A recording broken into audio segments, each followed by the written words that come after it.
अस्सलाम वालेकुम। Programme global review सां गॾु मां आहियां जो मेज़बान इशफाक अहमद। नाज़रीन, पूरे हफ़्ते में असां टेलीविज़न ते रुगो अफ़गानिस्तान जो ज़िक्र ॿुधो आहे। उहे ख़बरूं हुजनि, टॉक शोज़ हुजनि या न्यूज़ शो हुजनि, हर पासे अफ़गानिस्तान जे हवाले सां ज़िक्र पियो थिए, छो त 20 सालनि जी अमेरिका ऐं उनजे इतिहादनि जी हलंदड़ जंग जो ख़ात्मो ईअं थियो आहे त जंहिं ख़िलाफ़ 20 साल ताईं अमेरिका ऐं उनजा इतिहादी विढ़ंदा रहिया आहिनि, बिलाख़िर उहे पूरे अफ़गानिस्तान ते कंट्रोल करे ऐं हुकूमत में अची विया आहिनि। अफ़गानिस्तान में मुकम्मल कंट्रोल हिन वक़्तु तालिबान जो आहे। अफ़गानिस्तान जो सदर अशरफ गनी मुल्क छॾे फ़रार थी वियो आहे ऐं हुन वञी ॿियनि मुल्कनि में पनाह वरिती आहे।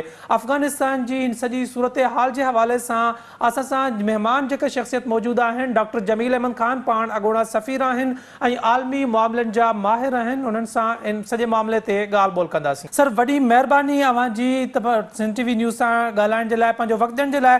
सभ खां पहिरियां इहो ॿुधाइजो त अफ़गानिस्तान जी हलंदड़ सूरत हाल जो सभ खां वॾो बेनिफिशरी केरु आहे? अमेरिका, रूस, चीन या का चौथी कुवत आहे जेका अफ़गानिस्तान में ख़ामोशी सां इन सॼी सूरत हाल जो फ़ाइदो पई वठे? न, अफ़गानिस्तान जो सभिनीनि खां वॾे में वॾो जो बेनिफिशरी आहे त उन जी अवाम आहे, जीअं उन ते उते ठापर हुजे त। पर उन खां अलावा तव्हांजे सवाल मां ॿियो सुवाल उथे थो पियो त बेनिफिशरी जेको आहे अफ़गानिस्तान खां ॿाहिरि केरु आहे? अफ़गानिस्तान खां ॿाहिरि उहे ब्लॉक आहिनि जिन्हनि खे अमेरिका जे प्रेज़ेंस सां अमेरिका जी इते हसास जेके उन्हनि जा आलात हुया, जेके इक्विपमेंट हुया, उन सां या अमेरिकन CIA ऐं ॿियनि जेके उते खुफ़िया एजेंसीज़ हुयूं, राजियूं, उन्हनि सां जिन्हनि खे नुक़सान पियो पहुचे, उहे ज़ाहिरा बेनिफिशरी आहिनि। जीअं ईरान थियो, चाइना थियो, रशिया थियो ऐं पाकिस्तान थियो। पर रशिया खे, ईरान खे ऐं चाइना खे, पाकिस्तान खे पंहिंजी बि ॻणती आहे। हिकिड़े साइड ते उन्हनि खे एडवांटेज आहे त ॿी साइड इहा आहे त ॾिसणो इहो आहे त अफ़गान तालिबान उतां जेका दहशतगर्दी पाकिस्तान में या उतां जेका दहशतगर्दी East Turkmenistan Islamic movement China जी उगर में, या उतां ईरान में, या सेंट्रल एशियन कंट्री में का ॻाल्हि उते टेररिज़म जी न फैलिजे। बसि इहा ॻणती आहे इन ब्लॉक खे। बाक़ी ही ब्लॉक जेके नाला मूं वरिता आहिनि, इहे सभु सेंट्रल एशियन कंट्री ऐं पाकिस्तान ॿिया। छो सेंट्रल एशियन कंट्री में उज़्बेकिस्तान जेका इस्लामिक मूवमेंट आहे, उहा बि उन्हनि जे प्रोटेक्शन में हुई तालिबान जे 1996 में खां वठी 201 ताईं। हाणे बि उहे एलिमेंट्स उते आहिनि। पर हिन दफ़े तालिबान उन्हनि क्लियर कट ॿुधायो आहे त उन्हनि जी सरज़मीन इस्तेमालु न थींदी कंहिं ॿिए मुल्क जे दहशतगर्दी में या कंहिं ॿिए मुल्क जे सॉवरनिटी एंड टेरिटोरियल इंटीग्रिटी में। त उन लिहाज़ सां उन इंटीग्रिटी खे बि हर मुल्क पंहिंजो जेको आहे उनजी हिफ़ाज़त लाइ उन्हनि खे हुई थोरी तशवीश। पर जेके बयानात आहिनि उहे पॉज़िटिव आहिनि, जंहिंजे करे उमेद आहे इन्हनि मुल्कनि खे बि त इहो जेको थियो आहे अफ़गानिस्तान में, उन जो बेनिफिशरी ही ब्लॉक ख़ासि तौर ते थींदो। ऐं जेके नुक़सान जेके थियो आहे ज़ाहिर आहे उहो इंडिया जंहिंजो उते तक़रीबन $4 अरब जो इन्वेस्टमेंट हो, ऐं इंडिया जी उतां लॉन्चिंग पैड हो फॉर पाकिस्तान लाइ। ऐं इंडिया जी जेका कनेक्टिविटी चाहे पियो त एतिरी इन्वेस्टमेंट करे अफ़गानिस्तान खे परचाए, पाकिस्तान ते प्रेशर विझी ऐं पंहिंजी कनेक्टिविटी ऐं पंहिंजो वापारु करे, इंडिया हेसी ताईं वधाए वियो पंहिंजो वापारु। पाकिस्तान जा पहिरियां जेके हुया अफ़गानिस्तान सां, उहो तक़रीबन $3 बिलियन जो हुयो, तिजारत हुई, ट्रेड हुई। उन खां हाणे रही आहे फ़क़ति पोइ पोणा 475 मिलियन जी रहिजी वई आहे। बाक़ी इंडिया खणी वियो आहे उतां सॼी जेका आहे उन्हनि जी तिजारत ऐं ट्रेड। इहो ॿुधाइजो त तालिबान ज़ाहिरी तौर ते अफ़गानिस्तान में कामयाब थी विया आहिनि। ज़ाहिर आहे जॾहिं हिकु फ़रीक़ कामयाब थींदो आहे त ॿियो नाकाम थींदो आहे। अफ़गान तालिबान जी कामयाबी में नाकामी कंहिंजी आहे? अफ़गान तालिबान जी कामयाबी में इंटरनली अफ़गान में ॾिठो वञे त उहे जेके माण्हू कठपुतली हुया, जिन्हनि खे अमेरिका विहारियो हो, त उहे उन्हनि जी नाकामी आहे। पर ॿाहिरि जे ॾिठो वञे त यकीनन अमेरिका में हा घोड़ा लॻी पई आहे। जेतिरो अॼुकल्ह बाइडन ते प्रेशर आहे, उहो बिल्कुलु कंहिं ते बि न हो। बाइडन ते उते कुझु उतां जा सेनेटर चवनि था पिया त आर्टिकल हुननि जी अमेरिकन कॉन्स्टिट्यूशन जी आर्टिकल 25 खे इन्वोक करे इन इहो प्रेसिडेंट जेको आहे मेंटली इन क़ाबिल न आहे, छो जो अफ़गानिस्तान में सही फ़ैसिला न कया आहिनि। इहो त हिकिड़ो। बाक़ी एतिरा सारा त उते जे टेलीविजन चैनल खां वठी उते ॿिया जेके पार्लियामेंटेरियन आहिनि ऐं अवाम जा माण्हू काफ़ी क्रिटिसाइज़ था कनि। अफगानिस्तान में इंसानी अलमियो जनम पियो वठे। केतिरा ई माण्हू असां ॾिठासीं त अफगानिस्तान में जेको जहाज़ बरे वञी पियो उन में माण्हू लड़की बि ॿाहिरि वञण जी कोशिशि कई, जेतिरा ई 2-3 ॼणा फोत थी विया। इहो हिकु इंसानी अलमियो अफगानिस्तान में जनम वठे पियो। इन ते आलमी दुनिया ख़ामोश छो आहे? पहिरियां त ॻाल्हि सम्झण जी इहा आहे त अलमियो जेको आहे इंसानी अलमियो इहो हुयो, हा हुयो हिकिड़े लिहाज़ सां त जेके डेस्परेट माण्हू उतां निकिरणु पिया चाहिनि। अच्छा, उहे माण्हू हुया तमामु हिकिड़ी जीअं अफ़गानिस्तान जी आबादी तव्हां ॾिसो उनजे लिहाज़ सां इहे माण्हू टोटल जेके आहिनि जिन्हनि कमु कयो हो एलाइड फोर्सिस सां या ॿाहिरि जे मुल्कनि जे इदारनि सां या अमरीकी फ़ौज सां, उहे तक़रीबन 25 खां 30 हज़ार माण्हू हुया जेके डेस्परेट हुया उन वक़्तु बि ऐं हाणे बि उतां निकिरणु था चाहिनि।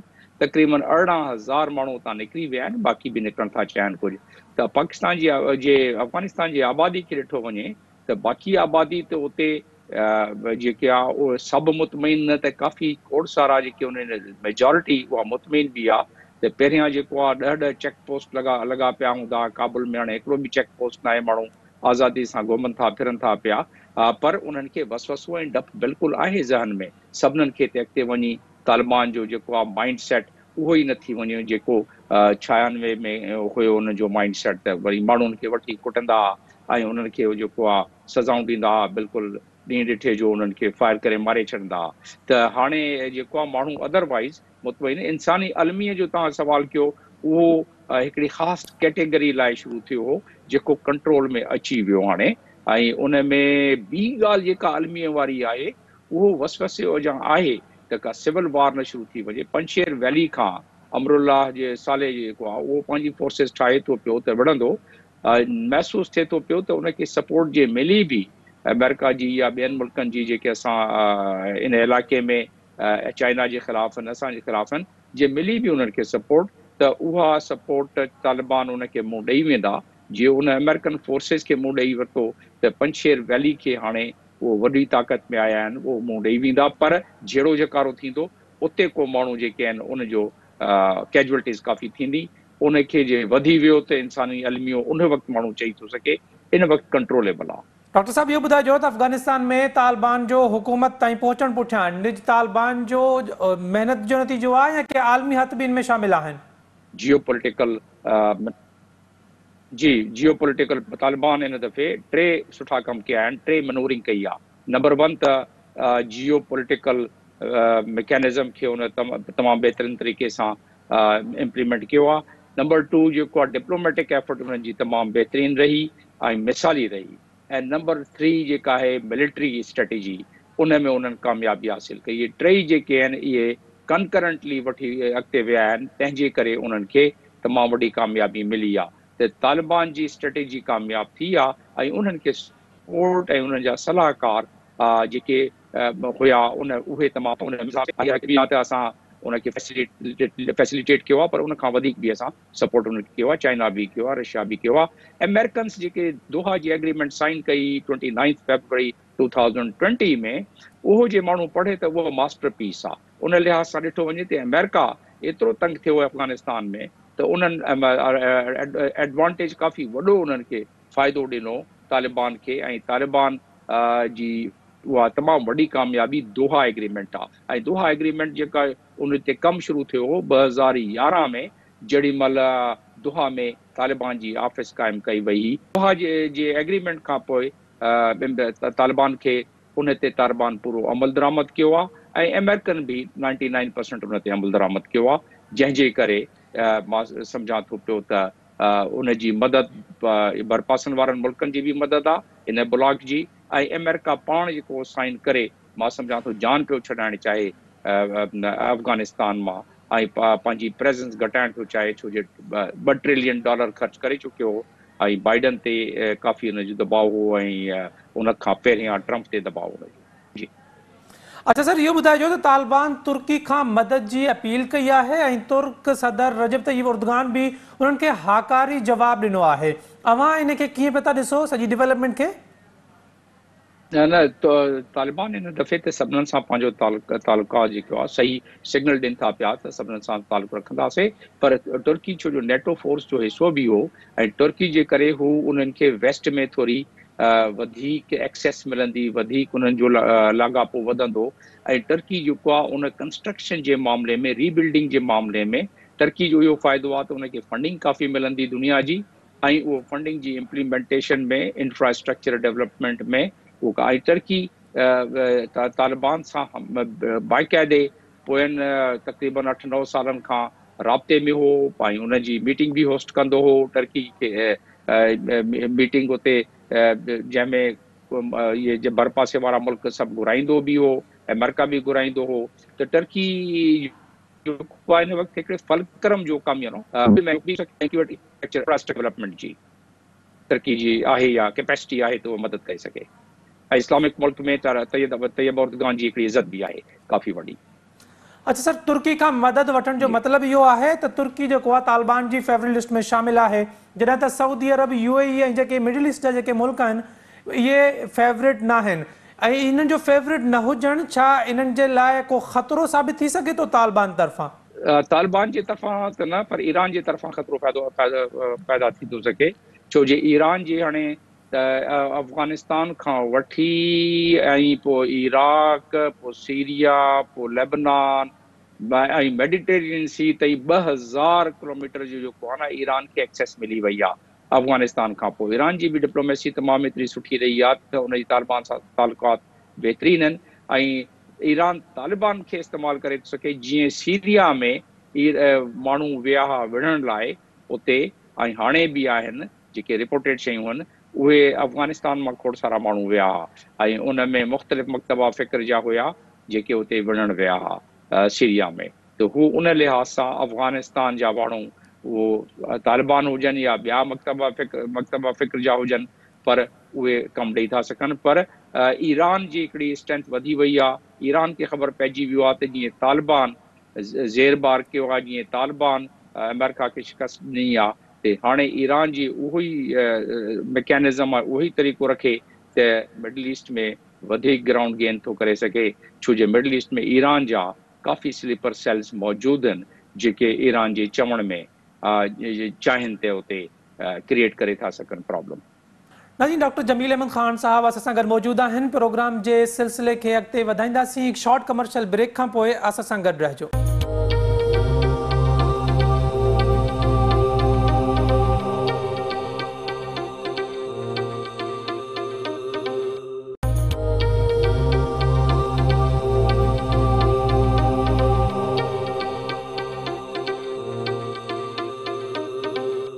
प्रोग्राम में हिकु दफ़ो ॿीहर भली का, पर सर रिलीजियसली अगरि पाण ॻाल्हि कयूं त ईरान जेको आहे तालिबान सां हिकु जहिड़ा ई कोन थो रखे, जॾहिं त सऊदी अरब या जेके बि अरब कंट्रीज़ आहिनि उहे तालिबान सां मज़हबी तौर ते हिकु जहिड़ा ई रखनि था, त छा इहो बि तालिबान ते इफेक्ट करे सघे थो त तालिबान उन्हनि सां बहितर तालुकात रखंदा जेके मज़हबी तौर सां उन सां हिकु जहिड़ा ई रखंदा हुजनि? न न, ईरान ते साबित करे छॾियो न त हिन दफ़े ईरान जी जेका एंगेजमेंट हुई तालिबान सां ऐं तालिबान जे एटीट्यूड में, रवैये में जेका तब्दीली हुई, त तालिबान इन दफ़े आशूरे में बाक़ाइदे प्रोटेक्शन ॾिनी आहे हेलमंड में ऐं बाक़ी जेके प्रोविंसेस आहिनि जिते शिया मेजॉरिटी प्रोविंसेस आहिनि उते बाक़ाइदे उन्हनि खे प्रोटेक्शन ॾेई उन जा जुलूस कढाया आहिनि। त उन लिहाज़ सां जजिस जेके आहिनि इहे तालिबान जा ऐं शिया जजिस उहो गॾु वेही फ़ैसिलो था कनि उते, त एतिरो कमु त थियो आहे। ऐं ॿी ॻाल्हि त इन ते इन जो ॿियो इम्पैक्ट जेको इन ॻाल्हि ते आयो आहे, तव्हां वरी ॻाल्हि सऊदी अरब ऐं जेके गल्फ कंट्रीज़ जो, उहो उन खां हटी इन ब्लॉक में तालिबान जो शामिलु थियणु, ॾिसो तालिबान मुजाहिदीन जे वक़्त खां वठी हिकिड़े माइंड सेट में हुया, उन्हनि खे पैसा ॾुकड़ बि मिलंदा हुआ, उन्हनि खे हर का शइ मिलंदी हुई सऊदी अरब ऐं ॿियनि मुल्कनि मां। हाणे उहो आस्ते आस्ते जेको ॿिया कंट्री जेके इलाइक़े जा आहिनि इन ब्लॉक जा आहिनि उहे अफ़गान सां शामिल थी विया आहिनि। $3.5 बिलियन जो कॉन्ट्रैक्ट ते फ़क़ति चाइना साइन कयो आहे 2016 में तालिबान सां, जेॾी महिल तालिबान खे को माण्हू रिकॉग्नाइज़ न पियो करे, चाइना बाक़ाइदे उन्हनि सां $3.5 बिलियन जो कयो आहे। ऐं ॿिया कंट्रीज जेके आहिनि उहे बि तालिबान सां इन वक़्तु जेके डिप्लोमेटिक हुन में हुया ऐं पॉलिटिकल इंगेजमेंट में हुया, जीअं मां तव्हांखे चयुमि त तालिबान जेके इन दफ़े 3 स्ट्रेटेजी उन्हनि कई, हिकिड़ी इंटरनल एक्सटर्नल पॉलिटिक्स, ॿी जेका आहे डिप्लोमेसी ऐं टी जेका आहे मिलिट्री। त उन जेका इंटरनल एक्सटर्नल पॉलिटिक्स में तालिबान सां काफ़ी इन्हनि मुल्कनि जो एतिरो राब्तो थी वियो आहे त सऊदी अरब जी हाणे उन्हनि खे उहो पैसनि ॾुकण जी एतिरी ज़रूरत बि न रहंदी। ऐं उन खां मज़हबी जेको लॻापो हो और तालिबान इहे 20 साल जेके पहिरियां हुया उन खां हाणे इहे तालिबान, इन में फ़र्क़ु। ऐं सऊदी अरब बि उहो सऊदी अरब न रहियो आहे जिथे उते आज़ादियूं थी मिलनि, उहा तालिबान बि आज़ादियूं नथा ॾियनि अफ़गानिस्तान में जेके सऊदी अरब में मिलनि थियूं पियूं। त हीअ सभु जेके शयूं पंहिंजे ज़हन में रखूं त असांखे अंदाज़ो थिए थो पियो त तालिबान हाणे इन ब्लॉक में शामिल थियण लाइ इशारो न सिर्फ़ु इशारो था ॾियनि, बल्कि काफ़ी जेके एक्शन जेके उन्हनि जा आहिनि, जीअं टर्की वारो एक्शन, जीअं चाइना सां जेको उहो एग्रीमेंट आहिनि, जीअं चाइना खे इन्विटेशन त तव्हां अचो असांजे इंफ्रास्ट्रक्चर में तव्हां शामिल थियो। त हीअ सभु शयूं जे तव्हां ज़हन में रखो त महसूसु थिए थो पियो त हाणे उन्हनि खे सऊदी अरेबिया जी एतिरी ज़रूरत न आहे, छो जो पहिरियां सऊदी अरब अमेरिका जे चवण ते काफ़ी पैसा ॾुकड़ बि ऐं फाइनेंसिस बि ॾिसंदो ऐं ॿियूं शयूं बि ॾिसंदो ऐं मज़हबी लिहाज़ सां सऊदी अरब उन बिल्कुलु उहे शयूं डेमोन्स्ट्रेट कंदो जेके तालिबान कंदा।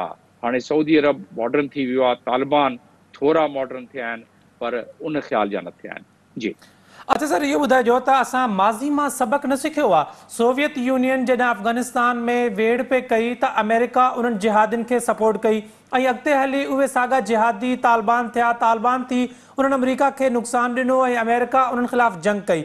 अॼु जॾहिं अमेरिका अफ़गानिस्तान मां हाराए मोटियो आहे त रूस ऐं चीन ऑफिशियली न, डायरेक्टली न, पर सॉफ्ट कॉर्नर रखनि था तालिबान लाइ, सिर्फ़ु इन जे करे त अमेरिका खे शिकस्त थिए ऐं अमेरिका खे बैक बर्नर ते उछलियो वञे। छा असां माज़ी मां सबक़ न सिखियो आहे? इहो नथो थी सघे त ईंदड़ ॾींहंनि में इहे साॻा वेढ़ाक, साॻा तालिबान रूस ऐं चीन ख़िलाफ़ु इस्तेमालु थियनि ऐं सुभाणे वरी उहे अफ़गानिस्तान में काह करे उन्हनि ख़िलाफ़ु जंग कनि? न, इहा हिकिड़ी थ्योरी हले थी पई जे अफ़गानिस्तान जी सरज़मीन ईस्ट तुर्कमानिस्तान इस्लामिक मूवमेंट खे या दाइश ऐं अलकायदा खे उते एतिरो फुटहोल्ड ॾींदी, एतिरी प्रोटेक्शन ॾींदी त पोइ त इहे ॻाल्हियूं सही साबित थींदियूं। पर हाणे जेके इहे भरपासे वारा मुल्क जेके नेबरिंग कंट्री आहिनि उन्हनि खे बि ख़बर आहे, उन्हनि जी तयारी बि आहे, उहे नज़र बि रखनि था पिया ऐं तालिबान खे बि ख़बर आहे त तालिबान खे फाइनेंसिस खपे। तालिबान खे तक़रीबन $9 बिलियन या $12 बिलियन खपनि मुल्क खे हलाइण लाइ, या उहो ॾींदो या त इहो ब्लॉक ॾे या कंसोर्शियम जे थ्रू ॾे, त उनखे उहो बि खपे, उन्हनि खे मॉरल सपोर्ट बि खपे, उन्हनि खे टेक्निकल सपोर्ट बि खपे। ईरान खे जेके हथियार औज़ार छॾे विया आहिनि उन्हनि जी रिहेबिलिटेशन लाइ ईरान बि उन्हनि जी हाणे मदद करण लाइ तयारु थी वियो आहे। त जेके अपाची एयर हेलीकॉप्टर हथियार औज़ार आहिनि उन्हनि खे हलाइण लाइ बि त माण्हू खपनि। सब कॉन्ट्रेक्टर त अमेरिका जा हलिया विया। त चवण जो मक़सदु इहो आहे ब्लॉक जे सभिनीनि कंट्री सां हिकु थी उन्हनि जो विढ़णु थोरो ॾुखियो थींदो, इहे तसवर जो कयो वञे या इहे थ्योरी खे हिनखे डिस्कस कयो वञे त। ऐं हिते जेके उन्हनि जा अलकायदा उते रहंदी, महसूसु इहो थिए थो पियो जो अलकायदा जो जेको उतां जो चीफ ज़ौरी हुयो उन बैत कयो तालिबान सां ऐं TTP बि उते एक्टिव रहंदी, छो जो TTP जा तक़रीबन 824 माण्हू आज़ादु थिया आहिनि जेल मां, तालिबान आज़ादु कया आहिनि, उन्हनि असांजे हवाले न कया आहिनि फ़िलहाल, को हिकिड़ो बि असांजे हवाले न कयो आहे। उन्हनि में 3 माण्हू असांखे घुर्बल हुया APS जी ऑपरेशन में जेके इन्वॉल्व हुया। त हीअ सभु शयूं चाइना में ईस्ट तुर्कमानिस्तान मूवमेंट ते उते जॉइंट पेट्रोलिंग शुरू थी वई अफ़गानिस्तान फोर्सिस जी ऐं चाइना जी। हाणे तालिबान जेके आहे उहे बि मां सम्झां थो इहो शुरू करे छॾींदा, पर ईस्ट तुर्कमानिस्तान खे यको धिको ॾेई न कढींदा, पर उन्हनि खे शायदि, मुंहिंजो ख़्यालु आहे, मुंहिंजो पंहिंजो तजियो आहे त उते जेको आहे उन्हनि खे बाक़ाइदे पंहिंजे कंट्रोल में रखंदा त किथे वञी फ़िलहाल हमलो शमलो न कनि। अच्छा सर, इहो ॿुधाइजो त अमेरिका या दावा कई आहे या अमेरिका जो इहो चवणु आहे त उन्हनि 20 सालनि ताईं अफ़गान आर्मी जी ट्रेनिंग कई आहे, जहिड़े तरीक़े सां तालिबान अफ़गानिस्तान ते कंट्रोल कयो आहे ऐं अफ़गान आर्मी भॼी वञी ॿियनि मुल्कनि में पनाह वरिती आहे। छा उन मां ज़ाहिर थिए थो त दुनिया जी super power army Afghanistan army जी ट्रेनिंग कई आहे? जी हाँ, वो सुपर पावर आर्मी सुपर जेके हथियार औज़ार उन्हनि खे ॾिना ऐं सुपीरियर तरीक़े सां उन्हनि खे हर का शइ ॾिनी। त अफ़गानिस्तान जे तक़रीबन 3 लख खां मथे सिक्योरिटी फोर्सिस जेके, जंहिंमें 180 जेके टोटल फ़ौज में हुया, बाक़ी ॿियनि सिक्योरिटी फोर्सिस में हुया, त हू सभु उन्हनि दरअसल विढ़ण लाइ फ़क़ति हथियार औज़ार ऐं ट्रेनिंग न खपे, उन लाइ तव्हांखे जप माण्हू ऑप्शन में पइजी विया, अमेरिकन खां मिली खोड़ सारी हाणे रिपोर्टूं अचनि थियूं पियूं, वॉल स्ट्रीट जी रिपोर्ट आहे टियों ॾींहं जी, जंहिंमें जेके इहे ई अमेरिकन लॉबिंग कंदा हुआ उते वाशिंगटन में, त असांखे ॿिया ॾोकड़ पैसा हिननि खे ॾियो अफ़गान फोर्सिस खे, ऐं उहे जेके पैसा उते ईंदा हुआ, फंडिंग ईंदी, उहे फंडिंग कॉन्ट्रेक्टर्स जे थ्रू ख़र्च थींदो, वरी वापसि अमेरिका में अची वेंदा हुआ उहे पैसा। करप्शन जा जेके थियल आहे, जीअं पाकिस्तान मुजाहिदीन जे ज़माने में बक्सनि में डॉलर वेंदा हुआ, तहिड़े हिसाब सां उते बक्सनि में ऐं संदूकनि में डॉलर वेंदा हुआ। एतिरी करप्शन थी, त जिथे करप्शन हुजे, जिथे लीडरशिप न हुजे, जिथे क़ौमियत जो जज़्बो न हुजे, जिथे इस्लामी जज़्बो न हुजे, त हुते तव्हां उनखे सोन जी शयूं ॾेई छॾियो, विढ़ण जे लाइ तयारु त न हूंदा न, ऐं लीडरशिप ई भॼी वई, उन खां बाद छा विढ़ण आहे उहो। अच्छा सर, बरतानिया जे army chief general Nicholas Carter हिकु इंटरव्यू में चयो आहे त आलमी बिरादरी खे अफ़गान तालिबान खे हिकु मौक़ो ॾियणु खपे, अफ़गान तालिबान मटिजी विया आहिनि। अवां छा था सम्झो त आलमी दुनिया में या आलमी जेका लीडरशिप आहे उन में तालिबान जे लाइ हमदर्दी छो पई पैदा थिए, ऐं अवां सम्झो था, अवां जो तजियो छा आहे इन हवाले सां त अफ़गान तालिबान वाकई तब्दील थिया आहिनि? उन्हनि जे जेके अफ़कार खे तव्हां ॾिसो, उन्हनि जे तव्हां गुफ़्तगू खे तव्हां ॾिसो, जेके ॻाल्हाइनि था पिया, उन्हनि जी जेकी ऑफिशियल स्टेटमेंट्स आहिनि थ्रू प्रेस कॉन्फ्रेंस, उहो ॾिसो, उन्हनि जो तव्हां एग्रीमेंट ॾिसो अमेरिका सां, जंहिंमें उन्हनि चयो आहे त असां कंहिंखे टेररिज़म न करणु ॾींदासूं, ऐं उन में हर उन्हनि इंटरनेशनल जेके कानून आहिनि उन्हनि जी पासदारी लाइ उन्हनि अंडरटेकिंग ॾिनी आहे दोहा एग्रीमेंट में। ऐं पंहिंजे फर्स्ट प्रेस कॉन्फ्रेंस जेको मुजाहिद कयो आहे पंहिंजो उन्हनि जे स्पोक्स पर्सन, उन ॿिन्हिनि स्पोक्स पर्सन जेको कयो आहे, उन्हनि उहा ई ॻाल्हि कई आहे जेकी सिक्योरिटी काउंसिल जी मीटिंग में पोएं हफ़्ते उन्हनि ख़दशो ज़ाहिर कयो त ह्यूमन राइट्स जी वायलेशन न थियणु खपे, उते औरतुनि खे पूरा हक़ूक़ मिलणु खपनि, उतां जी सरज़मीन ॿिए किथे इस्तेमालु न थियणु खपे, उते माण्हुनि ते ज़ुल्म ज़्यादती न हुअणु खपे, उते जेको आहे हुकूमत साज़ी में ऑल इंक्लूसिव यानी सभु तबक़नि जी ज़रूरत हुजे, त तालिबान बि उहो ई चवनि था पिया त असां उन्हनि अनाउंस करे छॾियो आहे त असां हीउ करणु था चाहियूं, ऐं उन्हनि उनजो मिसाल ॾियणु शुरू करे छॾियो आहे त औरतुनि खे फ़क़ति हिजाब उन पर्दे जी ज़रूरत न आहे, पहिरियां त बुरका जेके प्रेफरेंस था पिया और खे उते साम्हूं जवाब बि ॾियनि था पिया, उन सां हर शइ चवनि था पिया, इंतज़ार पिया आहे दुनिया खे। उन सां बरतानिया जो चीफ आहे निकोलस, उन बि उन लिहाज़ सां उन पस मंज़र में ॻाल्हि कई आहे, ऐं हू छो जो मिलिट्री जो सालार आहे, उनखे ख़बर आहे त विढ़ण सां को फ़ाइदो आहे न, विढ़ी उन्हनि ॾिसी वरितो, हाणे उन खे जेके बदिरियल तालिबान आहिनि उन्हनि खे चांस ॾियण लाइ उहा ॻाल्हि कई आहे। उन जेको मां सम्झा थो त दुनिया हाणे इन राय जी आहे, पर ख़दशो ऐं वसवसो दुनिया खे आहे त जे मता तालिबान उन ज़हन में वापसि अची वञनि। मुंहिंजो पंहिंजो मञणु इहो आहे। अवां इहो पिया था चओ त तालिबान जेके मटिजी विया आहिनि, उन्हनि जे रवैये मां, उन्हनि जी ॻाल्हियुनि मां इहो महसूसु थो थिए त तालिबान पुराणा तालिबान न आहिनि, तालिबान मटिजी आया आहिनि। तालिबान जेके आहिनि दहशतगर्दी जे ख़िलाफ़ आहिनि, हाणे हू तशदुद न कंदा, पर बुनियादी सवाल त अञा बि उहो ई आहे त हुकूमत में कीअं आया आहिनि? तशद्दुद जे ज़रिए छा दुनिया में को बि धड़ो थिए, को बि वेपन्स खणी ऐं चए भई मां हुकूमत करणु थो चाहियां, त उन्हनि खे हुकूमत ॾेई सघिजे थी? जीअं तालिबान अफ़गानिस्तान में कंट्रोल कयो आहे, सुभाणे कंहिं ॿिए मुल्क ते कंदा त पोइ दुनिया उन्हनि खे एक्सेप्ट कंदी? दुनिया में जे ॿाहिरि जी किथां तसल्लुत फ़ौज अची कब्ज़ो करे वठे कंहिं सरज़मीन ते, त उन जी क़ौम उन सरज़मीन जे क़ौम जो फ़र्ज़ु थी थो वञे त उन तसल्लुत खां आज़ादी वठे। उन लाइ अक़वाम मुतहिदा जी हिकिड़ी जनरल असेंबली जी 2649 उहो बि तालिबान खे इजाज़त पियो ॾे त उन जे मुल्क में जेकॾहिं कानूनी त असां विढ़नि।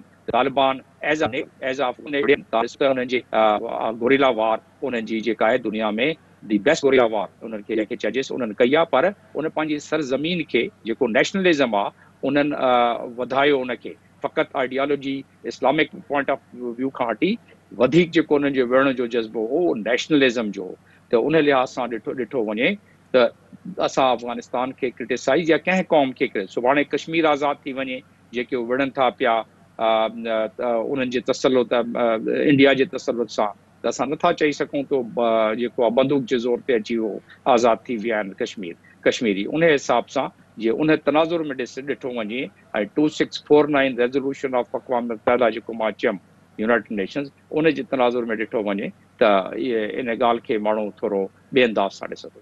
सर जेके तालिबान तर्जुमान आहे उनजो अॼु जी अख़बार में बयानु छपियो आहे त उनमें चयो वियो आहे त अफ़गानिस्तान में जमहूरियत न शरीयत लागू थींदी, इन बयान खे कीअं था ॾिसो अव्हां? हाँ, त सऊदी अरब में भी जमहूरियत ना है, गल्फ कंट्रीज़ में भी जमहूरियत ना है, उते भी सऊदी अरब में भी शरीयत आहे, जे उहे ऑल इनक्लूसिव ऐं उतां जा अवाम चाहिनि था पिया त शरीयत हुअणु खपे। पाकिस्तान में सुभाणे इलेक्शन थिए ऐं अवाम जेको आहे उन ते इलेक्शन कराए ऐं उते मैंडेट वठनि अवाम खां तव्हांखे कहिड़े टाइप जी हुकूमत खपे ऐं अवाम पाकिस्तान में या टर्की में या ॿिए हंधि किथे चवे त असांखे शरीयत जो निज़ाम खपे ते करिणो पवंदो। त तालिबान हाणे ऑल इनक्लूसिव उहे चवनि था पिया त असां शूरा जे ज़रिए असां शुरू में या जेका टेम्पररी हुकूमत था ठाहियूं उन खां बाद असां इलेक्शन साइड ते बि कंसिडर कंदासूं ऐं वेंदासूं। जमहूरियत न खपे, असांखे शरीयत खपे। त शरीयत में बि ऑल इंक्लूसिव जे थी वञे, तालिबान चवनि था पिया ऑल इंक्लूसिव, माण्हुनि जी राय उन में शामिल ऐं उन तरीक़े सां त शरीयत जीअं सऊदी अरब में आहे ऐं ॿियनि मुल्कनि में आहे उन हिसाब सां करे पंहिंजो मुल्क संभाले था वठनि। त उन में दुनिया खे एतिराज़ कहिड़ो थियणु खपे, दुनिया खे हिन में त एतिराज़ न आहे, उन में उन दुनिया खे जंहिं मामलनि में एतिराज़ आहे उहो सिक्योरिटी काउंसिल जे ज़रिए उन्हनि कन्वे करे छॾियो आहे उन्हनि खे त जेका इंटरनेशनल लॉ जी भंजकड़ी न थिए, ह्यूमन राइट जी वायलेशन न थिए ऐं जेके मां तव्हांखे ॿुधाया ॿिया 4 पॉइंट उहे न थिए त तालिबान या कम्युनिज़म रखनि या सोशलिज़म रखनि त दुनिया खे हुन में कोई एतिरो प्रॉब्लम थींदो। अच्छा सर, वेंदे वेंदे इहो ॿुधाइजो त कंहिं मुल्क मां हालात जेके आहिनि सिक्योरिटी हालात ॾिसी करे या के ॿिया वजूहात हुजनि उनजे करे उन मुल्क मां दुनिया जे ॿियनि मुल्कनि जा सफ़ीर वापसि हलिया वञनि, सफ़ारतखाना बंदि थी वञनि, त उनजो छा मतिलबु आहे ऐं इनजो उन मुल्क ते कहिड़ो असरु पइजी सघे थो, इन हवाले सां आगाह कजो। जी ज़ाहिर आहे उन मुल्क जी इन मामले में इमेज तमामु ख़राबु थींदो आहे ऐं इहो अफ़गानिस्तान जे हवाले सां तव्हां इहा ॻाल्हि कई त उन हवाले सां त सिक्योरिटी जो ख़दशो हो न, हिकिड़ो त वसवसे हो।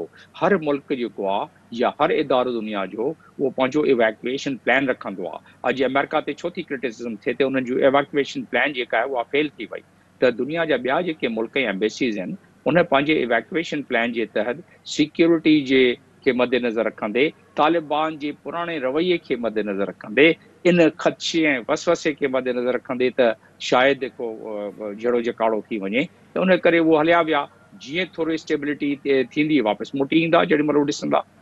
तव्हां महीने हफ़्ते 10 ॾींहंनि 15 ॾींहंनि में जे तालिबान जेको आहे जेके चवनि था उहे कंदा रहनि, जेका उमेदु आहे त तव्हां ॾिसंदव त जल्दी जल्दी वापसि अचणु थी वेंदा। रशियन न विया आहिनि, चाइनीज़ न विया आहिनि, पाकिस्तान न वियो आहे, ईरान न वियो आहे, बाक़ी मुल्क बि उहे अची वेंदा वापसि। ठीकु आहे डॉक्टर जमील अहमद ख़ान साहब, वॾी महिरबानी अव्हांजी, अव्हां असांखे टाइम ॾिनो ऐं पंहिंजो तजियो पेश कयो अफ़गानिस्तान जी सूरत हाल जे हवाले सां।